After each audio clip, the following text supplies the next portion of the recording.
बिस्मिल्लाहिर्रहमानिर्रहीम, अस्सलाम वालेकुम। मैं असदुल्ला खान हूँ। नवाज शरीफ साहब को सफारती पासपोर्ट जारी होने के हवाले से खबरें कल हमारे इल्म में आई, हमारी नज़र से गुजरी। लेकिन कल आप जानते हैं बड़ा हैक्टिक डे था, ट्रैवलिंग भी थी, फिर कई और ख़बरें भी थी, उस पर बातचीत हो रही थी, एक्सटेंशन वाले मामलात पर वो चल रहे थे, तो सारी तवज्जो उसी पर मरकूज़ रही। और ये ख़बर जो है, ये शायद इतनी बड़ी ख़बर भी नहीं है वैसे कि जिस पर बात की जाती, और मैं इस खबर की वजह से वीडियो कर भी नहीं रहा। मेरे पास एक और ख़बर काफ़ी अर्से से पड़ी हुई है, मैं सोचा था किसी मुनासिब वक्त पे दूंगा, लेकिन कई ख़बरें ऐसी होती हैं जो आपके पास आती हैं लेकिन आप उसको नज़रअंदाज करते हैं, नहीं देते। लेकिन मरियम नवाज़ के जाली पासपोर्ट बनवाने की जो खबर है ये बड़ी अहम है, ये मेरे पास मौजूद थी काफ़ी अर्से से। और अब चूँकि नवाज़ शरीफ साहब को ये सफारती पासपोर्ट जारी हो गया है, तो इस पर मैंने सोचा कि इसी के साथ ये स्टोरी भी आपके साथ शेयर कर लेता हूँ। लेकिन पहले मैं आपको बता दूँ नवाज शरीफ साहब के सफारती पासपोर्ट की कहानी क्या है।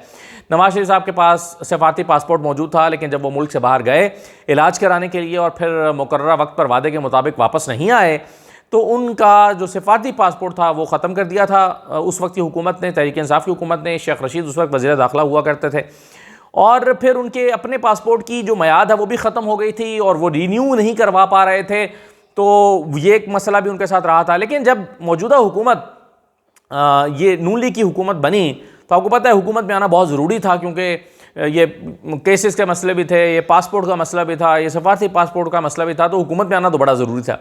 जब हुकूमत मिल गई नून लीग को, तो उस वक्त नवाज शरीफ साहब को एक आम पासपोर्ट तो फौरी तौर पर जारी कर दिया गया था।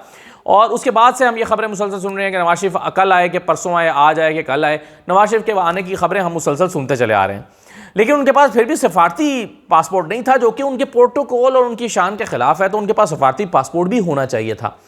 यही सोचते हुए मौजूदा हुकूमत ने उनको सफारती पासपोर्ट भी जारी कर दिया है।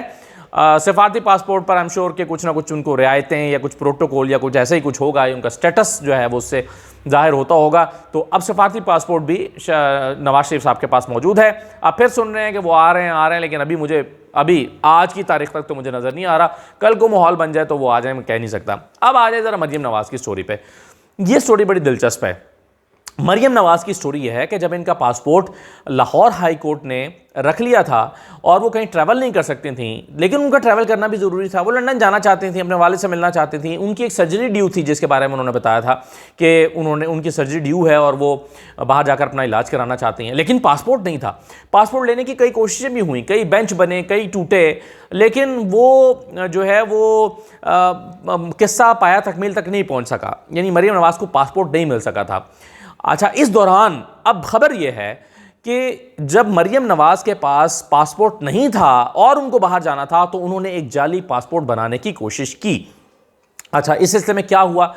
इस सिलसिले में हुआ ये कि एक पासपोर्ट ऑफिस में एक जो पासपोर्ट ऑफिस का इंचार्ज होता है, वो असिस्टेंट डायरेक्टर होता है, उसको उस पर दबाव डाला गया कि आप मशीनरी और जो रिक्वायर्ड मशीनें हैं, सिस्टम है, स्कैनिंग मशीन है, थंब मशीन्स हैं, ये सारी मशीनरी लेकर, वो कैमरा है, यानी पूरा जो एक सेटअप चाहिए होता है वो लेकर मरियम नवाज़ के घर जाएं और घर जाकर मरियम नवाज़ की रिक्वायरमेंट को पूरा करके उनको पासपोर्ट, उनके साइन अंगूठे कराएं, जो भी आपने कराना है, और उसके बाद उनको पासपोर्ट जारी करें। अब मरियम नवाज़ साहिबा को ज़ाहिर है पासपोर्ट जारी करने का ये तरीक़ाकार एक जाली तरीक़ाकार था। अब हो सकता है इसके लिए उन्होंने ये सोचा हो कि इसको गुमशुदगी में डाल के कि जी मरियम नवाज़ का पासपोर्ट गुम हो गया है, उसमें डाल के उस कैटेगरी में उनको पासपोर्ट दोबारा जारी कर दिया जाए। लेकिन हुआ ये कि वो जो असिस्टेंट डायरेक्टर थे उस ऑफिस के, उन्होंने इनकार कर दिया।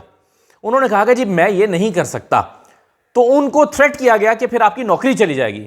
तो उन्होंने कहा कि मेरी बतौर असिस्टेंट डायरेक्टर 42,000 रुपये तनख्वाह है, अगर मुझे ये तनख्वाह जो है वो मेरी आज चली जाती है तो मैं कुछ ना कुछ करके गुजारा तो कर ही लूंगा, लेकिन मैं इतनी तनख्वाह में केसेस नहीं भुगत सकता, तो मैं ये नहीं करूंगा। कई दिन तक उनके ऊपर दबाव डाला जाता रहा। मरियम नवाज़ की एक बहुत करीबी खातून, जो कि आप खैर आप नाम तक पहुंच ही जाएंगे, लेकिन बहरहाल बहुत करीबी खातून जो है उन्होंने बहुत फ़ोन किया था ऑफिसर को और कहा था कि जी आप ये सारा कुछ करें, लेकिन उन्होंने इनकार कर दिया। फिर ये अटेम्प्ट रावलपिंडी में हुई कि वहाँ से कोशिश कर लें। रावलपिंडी के ऑफिसर ने भी यही जवाब दिया कि जी मैं केसेस नहीं मुस्तकबिल में भुगत सकूंगा, दूसरी हुकूमत आएगी मेरे ऊपर केसेस खोलेगी, मामला हाई कोर्ट में है, अदालती मामला, मैं ये नहीं कर सकता।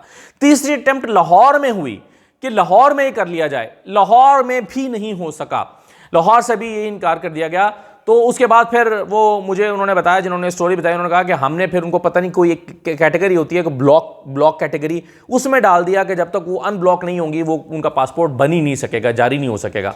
तो वो उन्होंने कहा कि वो हमने कोई टेक्निकली हिच डाल दी कि इनका जो है वो पासपोर्ट बन ना सके। लेकिन मरीम नवाज़ ने ये जाली पासपोर्ट बनवाने की पूरी कोशिश की। और आप सोचिए ना कि लाहौर हाईकोर्ट ने पासपोर्ट रखा हुआ है, अचानक हमें खबर आती सुबह, जब सो के मैं 6-7 बजे हम उठते तो हमें पता चलता कि रात 3 बजे की फ्लाइट से मरीम नवाज़ निकल गई हैं। फिर हम पूछते ओ ये कैसे हुआ, कैसे निकल गई? तो पता चलता कि उन्होंने एक और पासपोर्ट बनवा लिया था। फिर पता चलता कैसे बनवाया था, तो पता चलता कि वो पूरी मशीनरी उनके घर गई थी और घर ले जाके उनका पासपोर्ट बनवाया गया था। तो ये अटेम्प्ट किया गया। अब आप सोचिए कि किस सतह की चीज़ें जो हैं वो पाकिस्तान में होती हैं। तो अब आपको अगरचे ये अटेम्प्ट फेल्ड रही, इसमें ये पाया तकमील को नहीं पहुंची, लेकिन आपको कम अज़ कम की कहानी सुनने के बाद ये तो हैरत नहीं होनी चाहिए कि जो सफारती पासपोर्ट नवाज शरीफ साहब को जारी किया गया। एक बात मैं आपको और भी बता दूं, वैसे ये अपने तौर पर एक अलग स्टोरी और बड़ी अफसोसनाक स्टोरी है कि डायरेक्टर लेवल का एक आदमी जो है उसकी तनख्वाह 42,000 रुपये है और पिछले 11 साल से 2011 से अब तक उनकी तनख्वाहें नहीं बढ़ी। 2011 से अब तक तनख्वाहें नहीं बढ़ी। अब आपको अंदाज़ा होता होगा कि अगर डायरेक्टर की नहीं बढ़ी तो बाकी लोगों की कहाँ बढ़ी होगी, और डायरेक्टर अगर 42,000 रुपये ले रहा है तो बाकी क्या कर रहे होंगे। तो अब आपको अंदाज़ा हुआ कि कितनी बड़ी तादाद में जाली काम होता होगा। जाहिर है जब आप तनख्वाहें उनको थोड़ी थोड़ी दे रहे हैं, अगरचे कि करप्शन का जवाज़ नहीं है, लेकिन फिर लोग जवाज़ ढूंढ लेते हैं, फिर कहते हैं कि जी ठीक है हमें सरकार 25,000 रुपये दे रही है तो मैं फिर माल पकड़ता हूँ और जाली चीज़ें बनाता हूँ। इतनी बड़ी तादाद में पाकिस्तान से लोग अफगानी पाकिस्तानी पासपोर्ट बनवा के, पहले पाकिस्तानी शनाख्ती कार्ड बनवाते हैं, पर पाकिस्तानी पासपोर्ट बनवाते हैं और फिर पाकिस्तान से चले जाते हैं बहुत बड़ी तादाद में पाकिस्तानी पासपोर्ट से। और ये करप्शन जो है वो मुसलसल हो रही है। ये करप्शन क्यों हो रही है, उसकी वजह इन्हीं में से एक होंगी ना। सोचें कि 11 साल से तनख्वाहें नहीं बढ़ी। अब इसकी ज़ाहिर है पिछली हुकूमत भी जिम्मेदार है, मौजूदा भी और उससे पहले वाली भी 2011 से अब तक, कि भाई इसका कोई प्रोसीजर होगा, कोई तरीक़ाकार होगा। तो लेकिन उससे अच्छी बात यह हुई कि चूंकि तनख्वाह 42,000 रुपये थी, उन्होंने कहा कि भाई इतनी तनख्वाह में तुम्हें मरीम नवाज़ का पासपोर्ट बना के नहीं दूंगा, तो और इसके लिए तो पूरी मशीनरी उठा के उनके घर नहीं लेकर जाऊंगा। लेकिन पाकिस्तान में होता क्या क्या है ये आपको अंदाज़ा हो गया। अब मरीम नवाज़ जो हैं वो खैर मुल्क से बाहर है, अपने पासपोर्ट पे जो लाहौर हाई कोर्ट ने उनको वापस कर दिया है, और लाहौर हाई कोर्ट से वापस होने के बाद जो है वो मुल्क से बाहर हैं और वापस आने का अभी नाम नहीं ले रही। आना था उन्होंने 6 तारीख को, लेकिन चूंकि इमरान खान का धरना चल रहा है, हालात अच्छे नहीं हैं और वहाँ पर वैसे भी बड़ी अहम नौयत की मीटिंग्स हो रही हैं, नया चीफ़ अपॉइंट होना है और इमरान खान के लॉन्ग मार्च को हैंडल करना है, आगे सियासी मनसूबाबंदी होनी है, कई तरह की प्लानिंग्स वहाँ पर बैठकर होती रहती हैं। उसमें से कुछ एग्जीक्यूट होती हैं, कुछ नहीं होती। एक ये भी उसमें प्लानिंग हुई कि सदर का ओहदा मरीम नवाज़ को दे दिया जाए। मैंने आपको बताया था कि उन्होंने प्लांटेड क्वेश्चन करा के तो सदर के हवाले से जो है वो अपनी ख्वाहिश का इजहार भी किया कि वो पार्टी की सदर बनना चाहती हैं। तो इस तरह की मुख्तलिफ स्कीमें वो रोज़ाना सोचती रहती हैं, लेकिन मुल्क में वापस नहीं आ रही। अल्टीमेटली आना तो नवाज शरीफ साहब ने भी है, मरीम साहिबा ने भी है। सिफारती पासपोर्ट्स हैं या आम पासपोर्ट्स हैं, आकर यहीं पर इलेक्शन लड़ना है और यहीं पर सियासत करनी है, और अगर सियासत में कामयाब ना हो पाए तो फिर वापस लंदन चले जाएंगे, और उसके लिए उनके पास पासपोर्ट आम हो, सिफारती हो, असली हो, नकली हो, हर तरह की सहूलियात पाकिस्तान में आपको दस्तयाब हैं। इजाज़त दीजिए, अल्लाह हाफ़िज़।